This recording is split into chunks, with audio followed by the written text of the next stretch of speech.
deeds, a position notably once held by Mr. Edmund Fanning.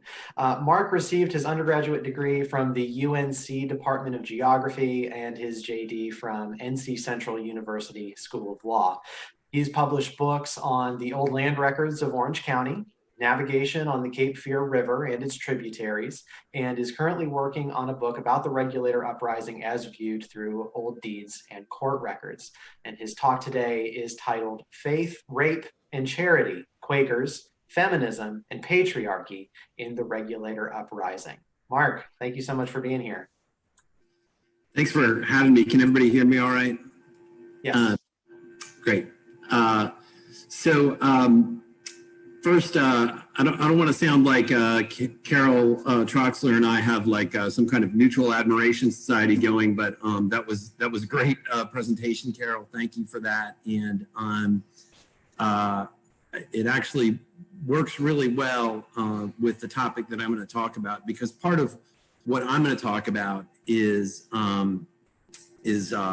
essentially an important role in the whole regulator uprising that was played by a woman.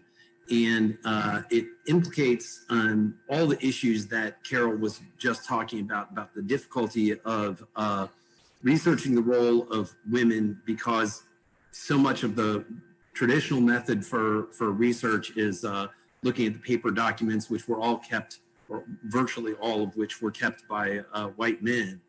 And so we see everything through the lens of through a glass whitely, as I like to say.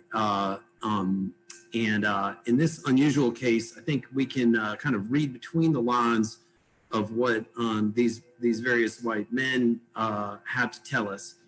And the other reason that Carol's comments really fit in very nicely with this presentation is because, as she mentioned, history is a dynamic subject, and history can change, not to be revisionist, but simply it can change in the sense that how we see it changes based on sources that are newly discovered and new perspectives on the topic.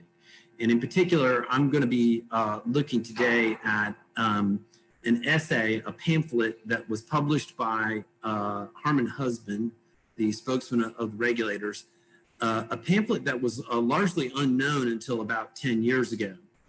And in particular, we're going to explore Harmon Husband's relationship with the Quakers of Cane Creek. This is a topic that Carol wrote excellently about in her book. I recommend her work highly, but unfortunately, her book was published in I think in 2010, right at the same time that this pamphlet first became globally available by being put out on a computer network.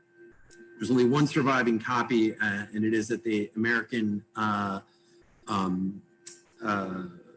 Antiquarian Society in Boston, and I've never seen the original, but I've read the entire thing online. And it is also really nice that coming up later this afternoon, we're going to hear from Bruce Stewart, who has recently published a new book on Harmon Husband. And Professor Stewart does a very nice job of touching on this same topic that I'm going to talk about today in his book, although it is not it's not really the main focus of his book. And so I'm going to go into a little more detail than he did in his book. So all three of these presentations are going to fit together very nicely, and I'm also looking forward to hearing from Van Evans. Okay, so on to the main event here. Some of this will be familiar to those of you who know a bit about the history of Quakers and Cane Creek monthly meeting, but I'm going to just recap very briefly a little bit about the origins of Cane Creek monthly meeting of Quakers in southern Alamance County. And so just bear with me, we'll get to new material very soon. In the late 1740s, Quakers in the Philadelphia area began to recognize that the cost of land in Pennsylvania was so high that it made sense to find fertile new lands on the colonial frontier. However, Western Pennsylvania was a difficult area to move to because of conflicts with Native Americans. Many Quakers turned their attention toward the western frontier of the southern colonies. Rachel Wright and her husband and children came to Cane Creek before Cane Creek meeting even existed. They left Fairfax monthly meeting in 1749, where Rachel had been one of the overseers. Exemplifying the strong role that women played in the Society of Friends, Rachel Wright and Abigail Pike, unaccompanied by their husbands, traveled over 100 miles through the wilderness from Cane Creek to Pasquotank County in eastern North Carolina to obtain approval from the quarterly meeting to organize Cane Creek monthly meeting in December 1751. 6 years later, a visiting Quaker described Cane Creek, where there is a large body of friends gathered thither in a few years from the several provinces. They told me they had not been settled there above 10 years, but had found occasion to build 5 meeting houses and wanted 1 or 2 more. These neighborhood meeting houses included Cane Creek in Snow Camp, North Carolina, Eno meeting in Hillsborough, and Mill Creek meeting about 1.5 miles south of Ramsar, NC, among others. So Rachel Wright was not merely among the founding members of Cane Creek monthly meeting, but actually one of its 2 co-founders. Both she and Abigail Pike were also active in the Cane Creek Women's Meeting from the start, a body that was constituted the same day that the monthly meeting was. Rachel was soon made the women's overseer for Cane Creek particular meeting. Although women were theoretically considered the equal of men in the Quaker faith, this was not always carried into action in all places to the same degree. In some Southern meetings, the minutes extend back years longer than the women's minutes do. The male-dominated monthly meeting existed for long periods before the women were ever permitted to organize and govern themselves. For example, in Virginia, Henrico monthly meeting existed for 58 years before Henrico Women's Meeting was organized. By contrast, Fairfax monthly meeting, where Wright had come from, had a women's meeting from its inception in 1745, and Wright and Abigail Pike ensured that this was their model at Cane Creek. Wright's commitment to female leadership within Quaker communities extended well beyond Cane Creek. The early minutes of Cane Creek contain several references to her seeking permission to make religious visits to other meetings in Virginia and North Carolina.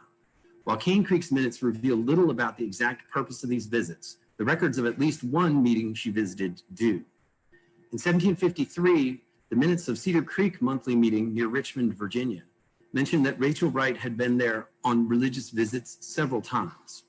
In company with Jeremiah Pigott, Wright went to Cedar Creek in April 1754 to support the women of the meeting in petitioning for the establishment of a women's meeting there.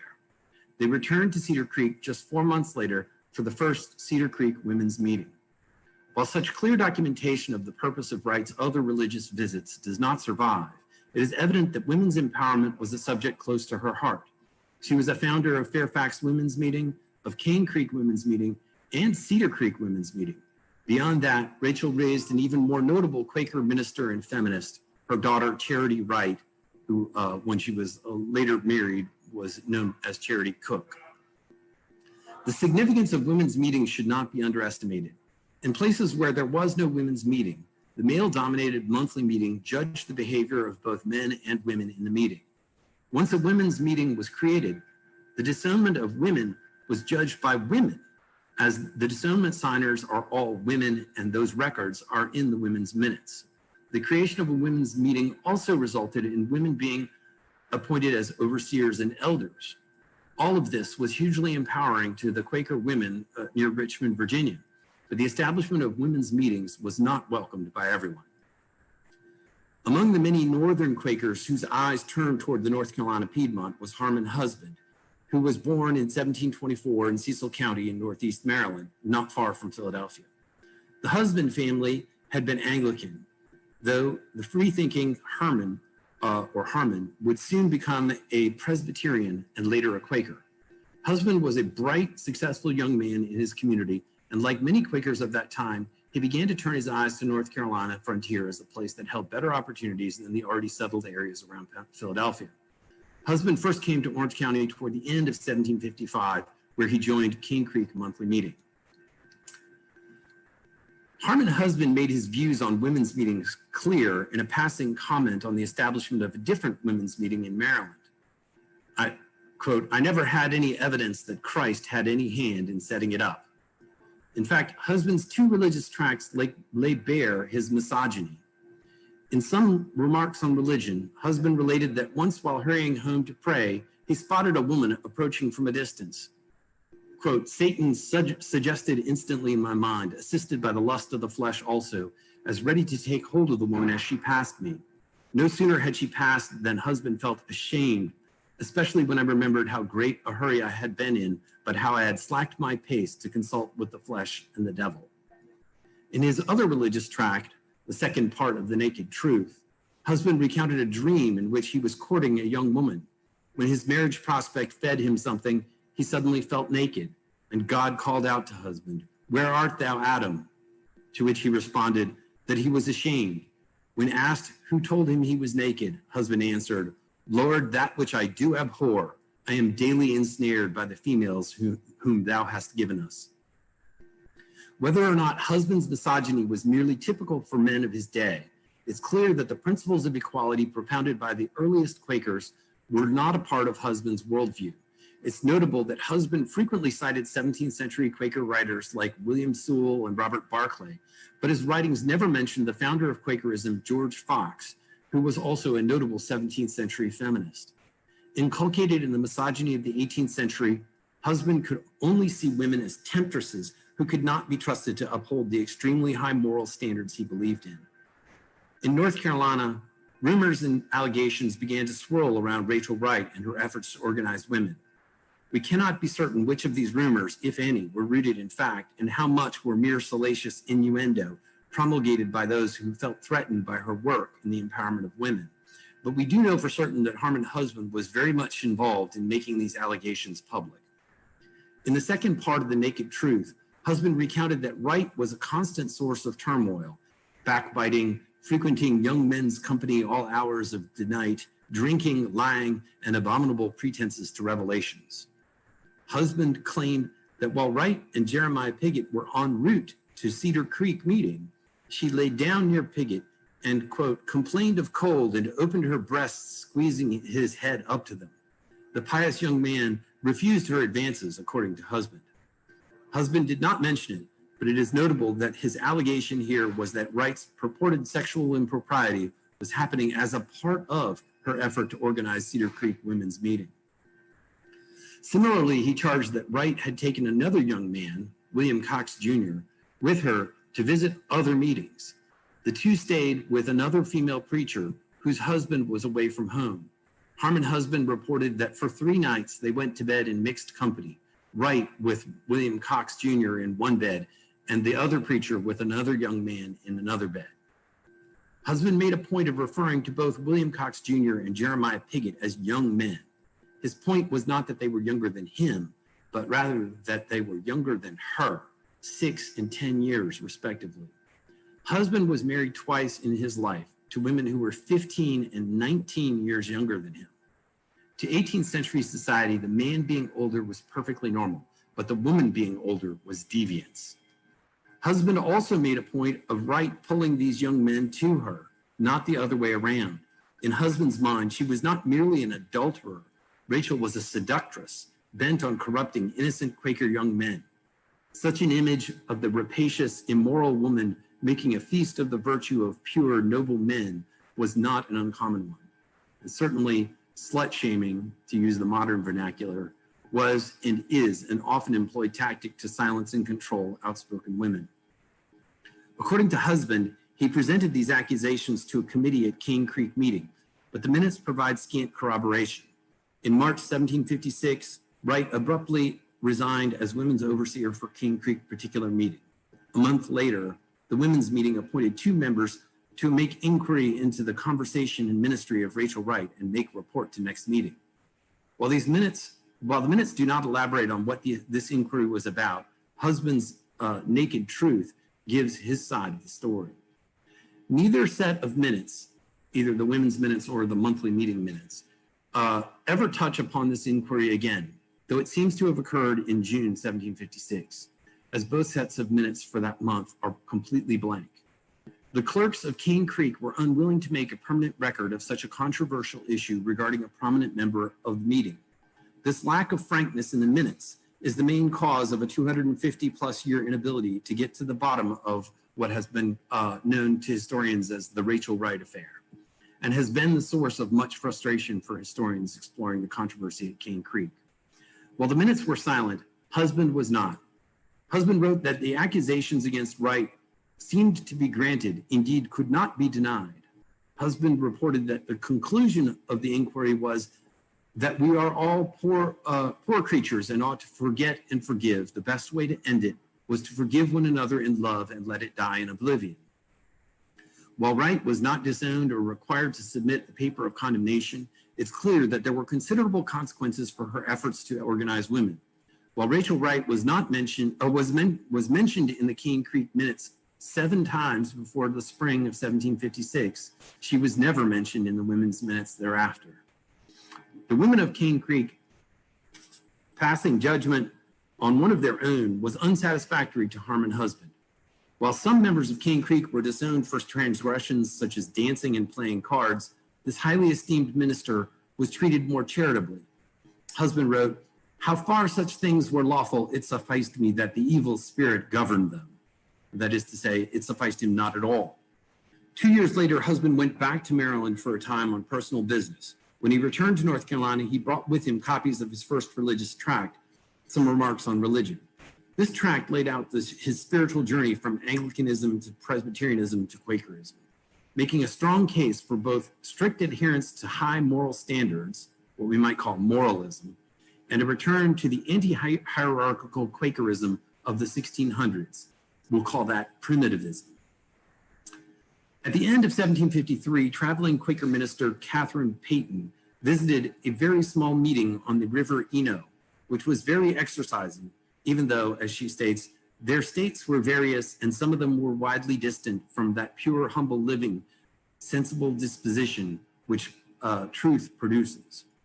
When Joseph Maddock and his family arrived at Eno meeting a year later, those friends who were widely distant from pure, humble living became a source of consternation to the man who would become the patriarch of Eno meeting.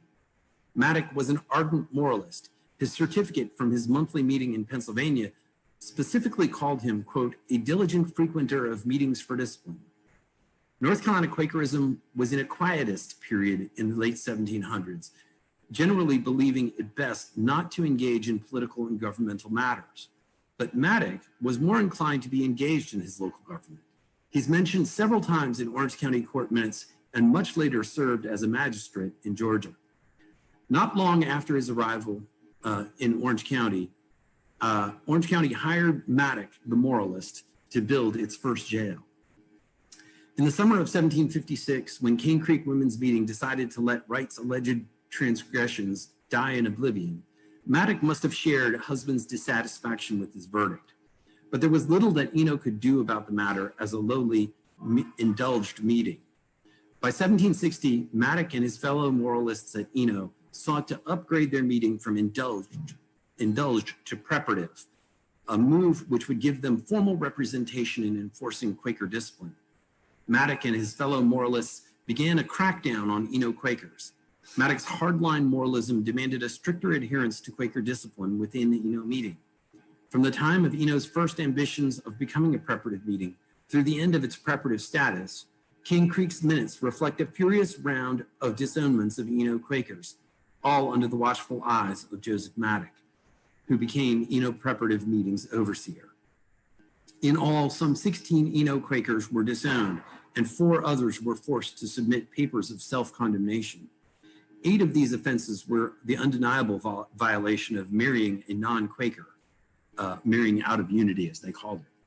But 11 of them were for potentially factually disputable offenses such as premarital sex, adultery, taking oaths and profane swearing, accompanying others in disorderly marriages, drinking to excess, failing to pay debts, and even things the Bible does not specifically prohibit, like dancing and playing cards. During the same period in which Eno brought forward 20 cases, just 9 cases are recorded from Cane Creek's other 5 areas of settlement combined. It seems that other parts of Cane Creek monthly meeting were somewhat more forgiving, if not as to what rules were enforced, then at least as to whose transgressions were permanently recorded in the minutes. The Eno moralists, however, were not only strict in their morals, but also strict about public acknowledgement. Indeed, Cane Creek's failure to publicly acknowledge their disciplinary action against Rachel Wright may have been as much the issue for Maddock as the light touch with which the discipline was exercised. Of the 9 non-Eno disciplinary cases recorded in Cane Creek's minutes during this period, 2 involved the same incident. Rachel Wright's daughter, Charity, was not quite 15 years old in late 1760 when Jehu Stewart, another young member of the meeting, raped her. Cane Creek took little time in deciding to disown both Jehu Stewart and Charity Wright. But neither Charity nor her mother accepted this result. They filed an appeal to the Western Quarterly Meeting. The Quarterly Meeting appointed a panel of men from their other constituency, New Garden Monthly Meeting, to hear Charity's appeal in June 1761. Appeals of this kind were a standard part of Quaker process, not only in matters of moral transgression, but also in civil disputes, for Quakers did not believe in using the court system to resolve debts or other issues of civil liability between fellow Quakers. The monthly meeting would decide on issues, and if someone was unsatisfied with their decision, he or she could appeal to the quarterly meeting to get the judgment of more disinterested parties who lived further away, and when needed, further appeal to the yearly meeting.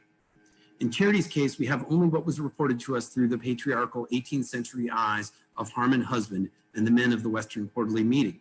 So it's difficult to say precisely what happened to Charity Wright, but with modern eyes and in light of the #MeToo movement, we can seriously re-examine these events. The appeal to the Committee of Men from New Garden was to no avail for Charity. This Quaker Judiciary Committee concluded that the victim was at fault. Charity was, quote, guilty of keeping untimely and unseasonable company with Jehu Stewart, and for want of resisting to the utmost of her power, his wicked and lustful design was overcome and defiled by him. But they were willing to forgive her want of resisting, so-called, and allow her to remain a part of Cane Creek meeting if she would sincerely sign a paper of condemnation taking responsibility for her transgression. If she would not sign it, she would be disowned. Yet even this proposed paper of condemnation was too conciliatory for Husband's tastes. It carried the implication that Charity was not entirely at fault. This glossed over what he felt was Charity's promiscuity. He wrote, now all the members of this meeting, Jeremy Piggott, the clerk, the overseers, both of men and women's meeting, made no stop to currently believe and report that she was quite common with other men. The clerk once told me, there is Charity by name and Charity by nature. Bid her sit down and she will lie down to any man. It's not hard to see with modern eyes why Charity refused to sign the paper of condemnation. She had done nothing wrong and was unwilling to condemn herself. In 1761, one can only imagine that many women would have been willing to condemn themselves in this situation, just as many rape victims blame themselves to this very day. Yet Charity Wright was no ordinary young woman. She was a feminist in an age which did not have even a word for such a thing. By the end of 1761, Rachel Wright had been disgraced to the point of no longer being able to be an effective leader within Cane Creek Women's Meeting. And on top of that, her daughter had been raped and was about to be disowned. So the entire Wright family decided to move to new Quaker settlements where they hoped to escape from both controversies. Charity Wright moved with her parents to South Carolina, where she married Isaac Cook right before her disownment was completed in December 1761. Some years after the dust had settled, the Cane Creek minutes tersely recorded that Charity Cook offered her paper of condemnation, which was accepted as satisfaction in 1769. Thus, Charity returned to good standing in the Society of Friends. Algie Newland's book, Charity Cook, A Liberated Woman, records the story of Charity's life. Like her mother, Charity traveled on religious visits and was a noted Quaker minister. Wherever she traveled, she left in her wake reports of her ministry. In Europe and in America, the men who met Charity Wright were sometimes taken aback by her outspoken nature. When she visited London in 1797, she scandalized English friends by strolling around the town with her pipe in her mouth. Her advocacy for the equality of all human beings was forceful enough to garner some negative feedback from fellow Quakers in England. Charity also had the audacity to intervene in an otherwise all-male debate at London Yearly Meeting in 1797. Charity Wright Cook was clearly ahead of her time. Her outspoken leadership was the result of both her mother's example and her experience as a teenage rape victim. This was the 15-year-old who refused to be blamed for being raped. To fully understand what happened in the aftermath of Rachel Wright's defense of her daughter, we have to return to the religious tracts of Harmon Husband to understand why and how he became a Quaker. As a child, Husband had thought ministers knew all things rightly and all of them went to heaven. But later, Husband concluded that an inward light told him that things like dancing and playing cards were sins, whether or not the aged people and ministers would speak against it, and even though they were not specifically prohibited by the Bible. In 1739, when Husband was just 15 years old, the leading figure of the Great Awakening, the Reverend George Whitefield, came to preach near the Husband farm in Maryland. Whitefield's fiery preaching became the inspiration for the First Great Awakening. Among Presbyterians, this revivalist movement came to be called New Light Presbyterianism, in which Husband found a religion he could relate to, one that acknowledged the authority and necessity of the inward and sensible inspirations of the Holy Spirit. But he still had some differences with the Presbyterians. He continued his theological exploration by trying to learn more about Quakers, soon encountering the writings of William Sewell and Robert Barclay. In Sewell's writings, Husband, quote, found truth in plain characters. And reading Barclay, Husband came to realize that it was this invisible though sensible word and power of God that had been the only chief and principal guide I had hitherto walked by in the path of holiness. So Husband became a Quaker, but not one who merely went through the formalities. Instead, he was a Quaker alive with the fire of the New Light Presbyterians, a Quaker inspired by his inward light. Husband was concerned, though, that many 18th century Quakers of his time had fallen by the wayside. Thousands of those who bear the name of Quakers know nothing of this saving power of God. They having, as well as others, trampled it underfoot, setting up forms to shelter under. To Husband, the 17th century Quakers were directly inspired by the same powers that St. Paul had been, the Holy Spirit. But meetings of elders and ministers, queries and books of Quaker discipline were more recent inventions that had no biblical authority behind them. To Husband, these were just the flawed opinions of committees of men, no more immediately and individually inspired by the Holy Spirit than the ancient committees of well-meaning men who organized the Roman Catholic Church.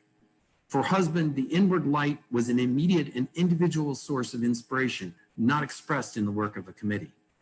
Husband was directly opposed to these formalist Quakers, as we'll call them, supporters of elders, ministers, and organizational hierarchy. Husband reasoned that to be a convinced Quaker took divine inspiration from one's inward light, but birthright Quakerism did not mean anything. Quote, the son of a Quaker, if he let the seed of God not grow in his heart, is as much a stranger to God as though he were the son of a Turk. He who rejects this light in his heart and is not led and guided by its dictates and motions is no Quaker. Husband's charismatic inward light and some remarks on religion were persuasive. Prominent Quakers in North Carolina, like Joseph Maddock at Eno Meeting, became close allies of Husband because they loved his judgmental moralism. Likewise, Quakers at Mill Creek Meeting on the Deep River in what is now Randolph County, like William Cox Sr., became passionate supporters, though they were more persuaded by Husband's primitivist arguments for returning to sole reliance on the immediate revelations of the Holy Spirit, rather than the formalist hierarchy of Quaker meetings and meetings of ministers and elders. Returning to the aftermath of Charity Wright's appeal to the quarterly meeting, Husband claimed that Rachel Wright was more concerned for her own reputation than her daughter's. According to him, Rachel insisted that Charity sign the paper of condemnation, but despite her mother's threats, Charity refused. Husband wrote that Charity ultimately agreed to let someone write her name on the paper of condemnation. Rachel subsequently presented the paper to King Creek Meeting, declaring that Charity had signed it, but afterwards, quote, betrayed herself and said her daughter was forced against her will to sign the said paper. Here, Rachel was caught in an indisputable lie to King Creek Meeting. So by the end of 1761, Rachel could not join her new monthly meeting in South Carolina without a certificate of good standing from Cane Creek, for which she would have to make her amends by means of her own paper of condemnation. Evidently, Rachel sent a sort of sorry not sorry paper of condemnation, which Rachel's allies presented as her free will offering. This paper, in which she, as husband writes, condemned everything she had been guilty of without naming anything, was not the kind of detailed, humiliating paper of condemnation that ardent moralists like Husband and Maddock could accept. It's not hard to imagine why Wright was unenthusiastic about being compelled to apologize for her zealous advocacy for her raped daughter. But Husband and his moralist allies convinced Cane Creek to reject this proposed paper of condemnation as insufficient. All of this led to explosive confrontations within Cane Creek meeting. The issue was partly one of church governance. Some, like Hardman Husband, believed that the equality of all human beings meant that all members of the meeting were equally entitled to be satisfied with the decisions the meeting was making. Others believed in the role of select Quakers and that the Society of Friends should ultimately be guided by meetings of elders and ministers.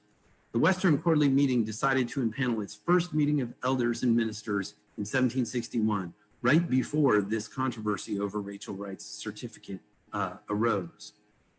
By November of 1762, Rachel had become so frustrated with the process of obtaining her certificate that she complained to the Quarterly Meeting, who appointed a committee of New Garden men to look into the situation. The committee reported back that some in the meeting apprehended there was a lack of sincerity in her, but that these friends were being too exact or strenuous. Husband expressed extreme contempt for the notion that Christian charity should inspire mercy for Rachel Wright. He denounced, quote, this sort of love frequent among Pharisees and hypocrites, drunkards and whoremongers, unquote, as not being the love the ancient Quakers had written of. They meant, he argued, a love of truth, contending for justice, judgment, sincerity, uprightness, plain dealing, and integrity, without favor or affection to father or mother, sister or brother, or own society. To Husband, looking upon Rachel with sympathy would be, quote, the other love which covers, hides, cheats, deceives, and which makes a lie. The true Christian knows that love it is true, but knows it is also to be destroyed. Did Christ come to send this love to the world? He asked. Husband saw his answer in Matthew 10:34. I came not to send peace, but a sword. So the Quarterly Meeting appointed a second delegation of New Garden men to convince Cane Creek to grant the certificate. The second delegation's visit was painful and contentious as well. The committee labored with the meeting, but they, or at least some of them, persisted in the refusal. So the second delegation decided to issue the certificate themselves. To the New Garden formalists of this second delegation, the defiant primitivists were intolerable. Cane Creek had been in error, and the Quarterly Meeting had sent these weighty formalists to correct them. But Husband and his fellow primitivists denied the Quarterly Meeting had any authority to overrule those whose inward light told them that Rachel Wright was insincere. By August 1763, the Quarterly Meeting sent a third delegation to bring Cane Creek to reconciliation, this time including members of the meeting of ministers and elders.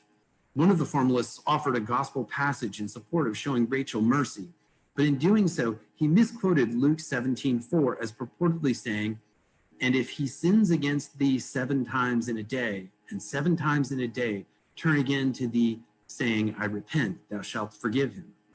The actual King James text that they would have used at that time says, quote, if he trespasses against thee, not sin. To Husband, the distinction between a trespass and a sin was huge. Husband, the primitivist, believed each member of Cane Creek should consult only his own individual inward light regarding matters of sin. The orders of superior meetings were, quote, of no other use but to decide differences in outward affairs as matters of trespass and fault, not sin. To Husband, a formalist asking him to let charity overrule his inward light by willfully misquoting one of the Gospels was literally the work of the Antichrist. Quote, a warning and light of the steps by which the second beast arose in the church, unquote. The Quarterly Meeting was trying to scare us from meddling in matters too high for us or with those pretended to be more pure and God's anointed. This is the very seat of the beast, and ever was his very seat and only safety throughout the apostasy. Convinced that Satan himself was at work in the meeting, husband wrote to Cane Creek that he would no longer come to the monthly meeting. He could no longer participate in a meeting that would allow, quote, that woman Jezebel to teach and seduce my servants to commit fornication. To the quarterly meeting formalists, what these dissident Quakers were advocating was anathema. Harmon Husband and his primitivists were defying the quarterly meeting and making a division and separation in Cane Creek meeting. The quarterly meeting knew what needed to be done, and with Husband no longer actively participating, it would be much easier to do. The primitivist ringleader had to go. They dispatched a fourth delegation to Cane Creek to inform and convince them, if possible, of their great misconduct and outgoings, and the grief and trouble they had thereby given their brethren, and that they may return again to the unity of the body from which they are departed. There is no mention of any of the visits of the four delegations from the quarterly meeting, nor any discussion of Rachel Wright's certificate, nor any mention of Harmon Husband's troublemaking in either set of Cane Creek's minutes. While Cane Creek's minutes were silent, Harmon Husband was not. He made his feelings known not only to Cane Creek monthly meeting, but also to the outside world. So outspoken was Husband in his criticism of the quarterly and monthly meetings that in January 1764, Husband was disowned by Cane Creek. He had not only made disparaging remarks about the actions and transactions of this meeting, but was also guilty of publicly advertising the same. Husband's supporters, including Joseph Maddock and other Eno moralists, and several Mill Creek primitivists, were so upset by Husband's disownment that they signed a dissenting minute. Soon after, the quarterly meeting had still another conference at Cane Creek, unanimously agreeing that it would be of dangerous consequence to allow these dissenting minute signers to be active members in any of our meetings of business. The dissenting minute signers immediately appealed to the yearly meeting, which found that the quarterly meeting's procedure in issuing Rachel Wright's certificate was improper. At the same time, the committee found that although the appellants were to blame for signing the dissenting minute, the quarterly meeting should not have disabled them from participating in meetings for discipline. However, the yearly meeting was eager to have the Western Quarter put the matter behind them, hoping both sides would accept some responsibility for the situation and labor for a loving, meek, gentle, and forgiving disposition of mind and spirit. A month later, the quarterly meeting relayed those sentiments on to Cane Creek, quote, so that what has happened may be done away. But it wasn't done away, not at all. The yearly meeting's decision left Harmon Husband disowned, but reinstated his allies. Cane Creek's formalist faction was far from satisfied, as they still had to deal with Husband's primitivist followers at Mill Creek and his moralist allies at Eno. The formalists began a purge by seeking to undermine and eventually eliminate Mill Creek meeting. And incidentally, what they did was essentially they created what is now Holly Spring Friends meeting in Randolph County, about 2 miles away from Mill Creek meeting. Holly Spring was the essentially the formalist splinter group that broke off from Mill Creek meeting. About this time, a romance was blossoming between 41-year-old Harmon Husband and 22-year-old Amy Allen of Cane Creek meeting. Allen's love for Husband was not dampened by his disownment in early 1764, even though by marrying out of unity, she stood to be disowned herself. As a primitivist true believer, she had no fear of Cane Creek's judgment, and they married in September 1765. This wedding was likely conducted at Mill Creek Meeting House in defiance of Cane Creek, for those present included all of the primitivists of Mill Creek meeting. They were taking primitivism to its logical conclusion. Not only did the quarterly meeting have no right to control Cane Creek, but Cane Creek had no right to control Mill Creek, as the Cane Creek Women's Minutes would soon complain with thinly veiled fury that they are denying any obedience in a subordinate manner to this meeting. The Mill Creek Quakers had concluded that the system of monthly meetings and their subordinate,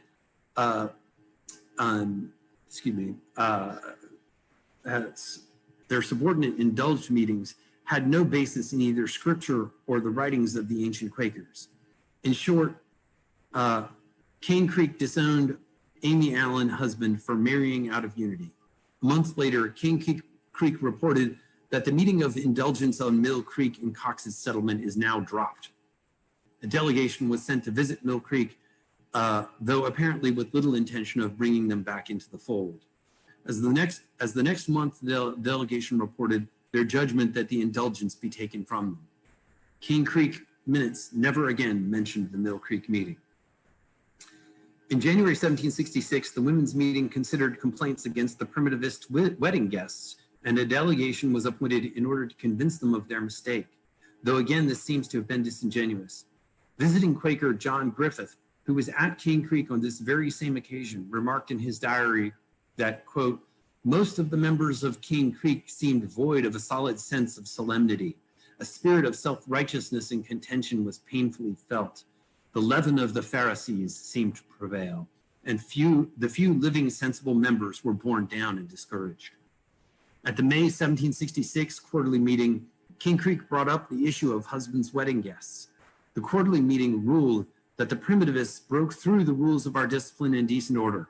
They directed Cane Creek to use their best endeavors in Christian love to bring them to a sense of their outgoings, but instructed that failing that, the wedding guests should be disowned. Meanwhile, at Eno preparative meeting, things were not much happier. Despite the reinstatement of Maddock and other signers of the dissenting minute, the moralists at Eno meeting were still terribly unhappy. After the yearly meeting had reversed and rebuked the quarterly meeting for its irregular procedures in issuing racial rights certificate, the quarterly meeting sent a correction to South Carolina, but did so without any input from Maddock. In this correction, the quarterly meeting dramatically softened the yearly meeting's ruling. Maddock again protested to the yearly meeting the next year, so that they appointed an Eastern delegation to try to settle that old matter of uneasiness, which is still subsisting among them. But 4 months later, things were still dark at Eno meeting when John Griffith visited in January 1766. Quote, this was a laborious meeting in close plain dealing with wrong spirits. In May 1766, the Eastern Committee came to the quarterly meeting at Cane Creek Meeting House to discuss that old matter of racial rights certificate. The committee reported that the quarterly meeting's acknowledgement and condemnation with respect of granting racial rights certificate carried with it too much of a justification. The committee made it plain that it yet remains absolute necessary to write South Carolina again to make it clear that the quarterly meeting's actions had been disapproved by the judgment of the yearly meeting and that the certificate had been illegally obtained. The delegation also reported that members of the quarterly meeting were, quote, much to blame in mincing, curtailing, and leaving out too much, as did much alter the sense of their judgment. The quarterly meeting appointed a committee to write to South Carolina with frankness, this time including Joseph Maddock on the committee. The quarterly meeting's decision about the husband wedding guests and the Eastern Committee's rebuke of the quarterly meeting's lack of frankness had come to a head in May 1766. This is the context in which former Quaker Harmon Husband drafted a public announcement inviting delegates to a fall 1766 meeting at Joseph Maddock's mill to investigate public corruption in Orange County government. The announcement was read at the Orange County Court of Pleas in the summer of 1766. In response to this announcement, the Deep River neighborhood met in August 1766 and appointed William Cox and William Moffett to go to the meeting. Landowners in other parts of Orange County held local meetings as well, appointing in all 12 men to assemble at Maddock's Mill in October 1766 to discuss their concerns and suspicions with the local officials of Orange County. The meeting at Maddock's Mill included much the same dissident Quaker crowd that had been troubling responsible for the actions of a few. 4 months after the meeting at Maddock's Mill, in February 1767, both Cane Creek Monthly Meeting and Cane Creek Women's Meeting took action against Harmon Husband's wedding guests. So strong were the bonds between husband and his guests, and so deep were their primitive beliefs, that even though they were offered the opportunity to save themselves from disownment by renouncing their error and attending the wedding, all of them refused, and all of them were disowned. This decision distanced Cane Creek from the meeting at Maddock's Mill by disowning William Cox Sr., who'd been a delegate at Maddock's Mill, as well as Mary Moffett, whose husband had been another of the delegates. The writing on the wall was now unmistakable. Mill Creek Indulged Meeting had been dissolved and its primitivist members disowned. But there were still the reinstated Joseph Maddock and his moralist followers at Eno meeting to be dealt with. Eno friends, disgusted with the formalists' eagerness to persecute husbands' allies, responded by refusing to participate in Cane Creek monthly meeting. I'm starting to run out of time, so I'll just rush to add that basically what happened next is that the members of Eno meeting decided to no longer participate in Cane Creek meeting and instead form a new settlement in Georgia. And they did this in over the course of 1767. And it's notable that I think that this decision by so many of the Eno moralists to move to Georgia and start their own moralist society of friends down there came before the first Hillsborough riot in April of 1768, the first Regulator riots. It's been suggested that that there was a lot of political controversy that was stirred up by the meeting at Maddox Mill, and that it was the fallout from the meeting at Maddox Mill that caused the Eno Quakers to relocate to Georgia in 1767. But it seems to me that all of this controversy within Cane Creek meeting, this debate about formalism versus primitivism, and about full disclosure-oriented moralism versus sort of less than frank formalist approach that many at Cane Creek wanted to take, was really the reason that the Eno Quakers left. They were not so much seeking to get away from the political controversy as they were seeking to get away from the religious controversy within Cane Creek meeting. And I think that is pretty much my time, so I'll wrap there. Thank you, Mark. Well done. That's it gave me a lot to think about, and I want to remind everyone that if you want to ask Mark any questions, please leave them in the chat box, and I will go ahead and forward them on. One thing I was thinking is, as you were talking, Herman Husband seems to be, he's both this very influential figure, he's a very divisive figure, and he just seems to sort of like go through life as this vortex of chaos. And there's just instance after instance with the Wright family, and then of course with the Regulator movement, going forward into the Whiskey Rebellion. And we'll be able to talk about this with Bruce Stewart as well. But in your opinion, what's the draw with Herman Husband? How is it that he continues getting followings, creating these situations, and then things blowing up so that he can move on and then get more followers? Well, I think, so first of all, I think he was a really amazing man, and there are a lot of great things about him. But I also think that he was extremely opinionated and kind of a dick. To put it in that's what I was picking up, you know.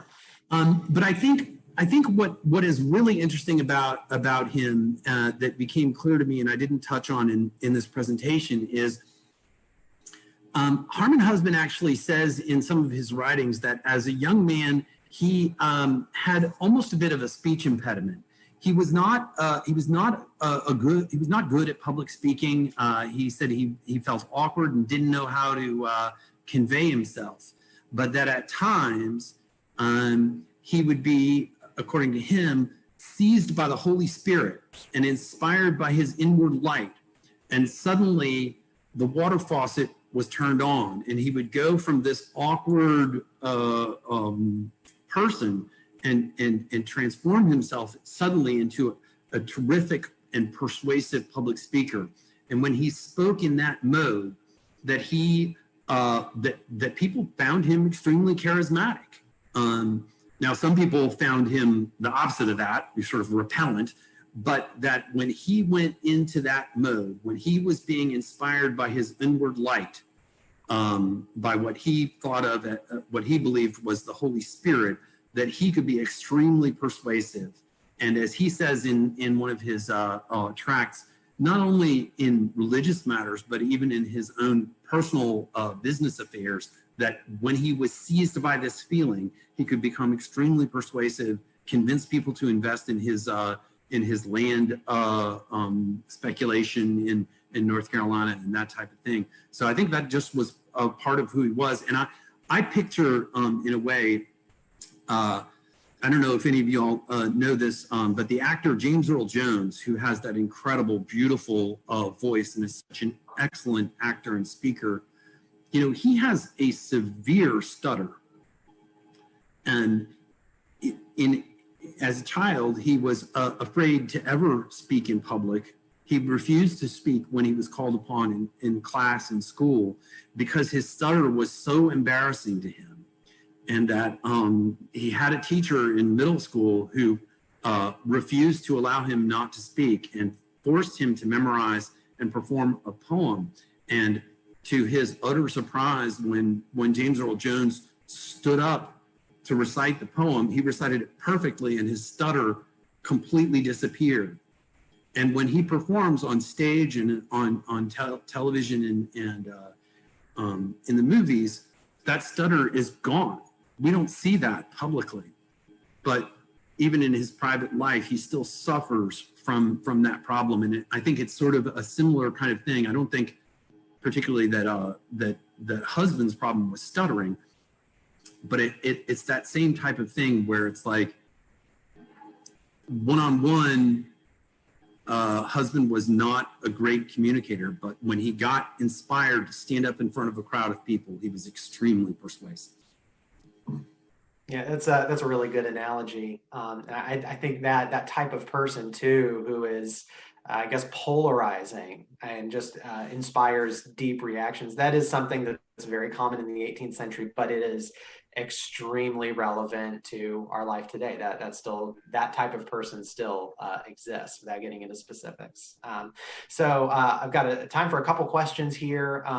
Lori in Chapel Hill says, I'm curious whether Herman Husband's description of fantasizing about rape is part of a literary genre and how much they're specific to him. Yeah, I don't know the answer to that question. I think it is a great question, and I think it is. I think that would be a fantastic question to get to the bottom of. I don't really know, but I think it is reveals a lot about him, that the two times that he mentions women other than Rachel and Charity are in the context of his shame and embarrassment that he felt about the way women made him feel. Very interesting. All right, and Carol wants to first congratulate you. She says absolutely marvelous, and she also want to know: are you giving this to the Friends History Journal, NC Historical Review? What are your plans with this? I haven't quite figured out exactly where I will be publishing this. It is expected to be published in an academic journal. The folks at Guilford College have suggested maybe the Journal of Quaker History would be a good place for it. And thank you, Carol. Well, we hope to see it published somewhere. And I'd like to importantly acknowledge that as I was researching this and getting into the topic, about halfway in, I called Dr. Troxler and convinced her to come sit down with me and listen to me ramble on about it for a while, and she really helped me to feel that I was. She helped affirm that I was onto something and that I was on the right track and that there was a story here to be told. So thank you for your help and guidance, Dr. Troxler. Excellent. All right, so we have a break for lunch, and we will reconvene at 1 o'clock.